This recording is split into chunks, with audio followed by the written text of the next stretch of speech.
Oh man, it's like well, the parish priest gets out and he has like a morning mass and blesses the meat, and they have this kind of freezer truck, and they bring out all of this uh, you know goat carcasses with for the mutton, and pig carcasses and everything that they're going to be barbecuing for and they've got these humongous, they're like you've I'm sure that you've probably seen the people who have like the barrel drums in their backyards, and they burn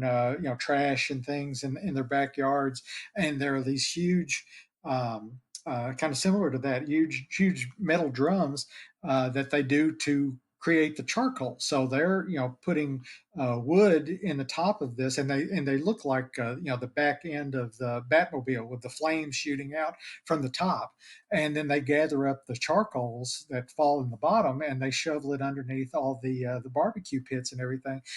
So I mean, it's very rustic, and I'm sure it's probably the exact same way that they did it whenever they first created the pits there on the picnic grounds and did barbecue for the very first time. But it's almost as like an assembly line. The meat comes off the back of the truck. It goes down this long table where it's seasoned and rubbed and massaged, and then it makes its way down to the very end, and then it's plopped into a wheelbarrow where it's then taken down to the pits, and then it's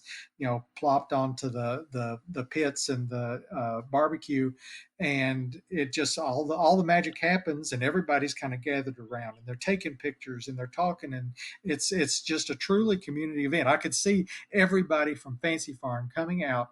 to be a part of this, not only just for the religious ceremony of the mass in the morning, but then to take part in this incredible community uh, tight knit event where you have all these family members, either where they're there and they're living there, or they're people that have moved away and they're coming back to be a part of this homecoming, and everybody is there and they're witnessing this, and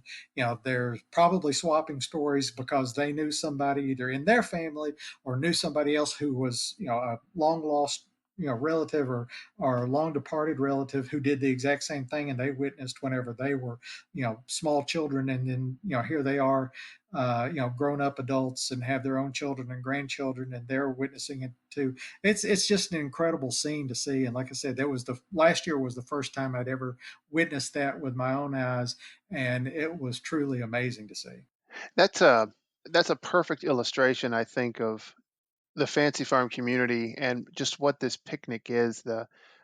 One of the things, Kentucky is kind of unique in this, at least compared with my current home state of Tennessee, in that people are every bit as proud of the county they live in as the town they live in. So I mean, people in Fancy Farm, they wouldn't say that they live in Mayfield or they live in Graves. They'll tell you Fancy Farm is home, and there's a lot of pride in these little bitty communities and their home and the things that they put on. And Fancy Farm is, I think, really the standout among Graves County. There are other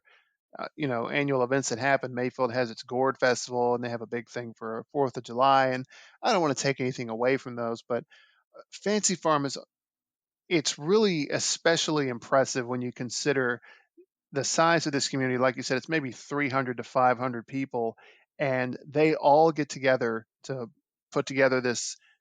get all this meat and food prepared, to get the grounds ready, and welcome in all these people from outside the community and politicians ranging all the way up to the US Senate, coming down to this little bitty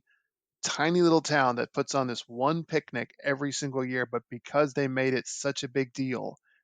everybody takes notice. And it's still a tiny little town, but for that one day of the year, it's the biggest city in Kentucky.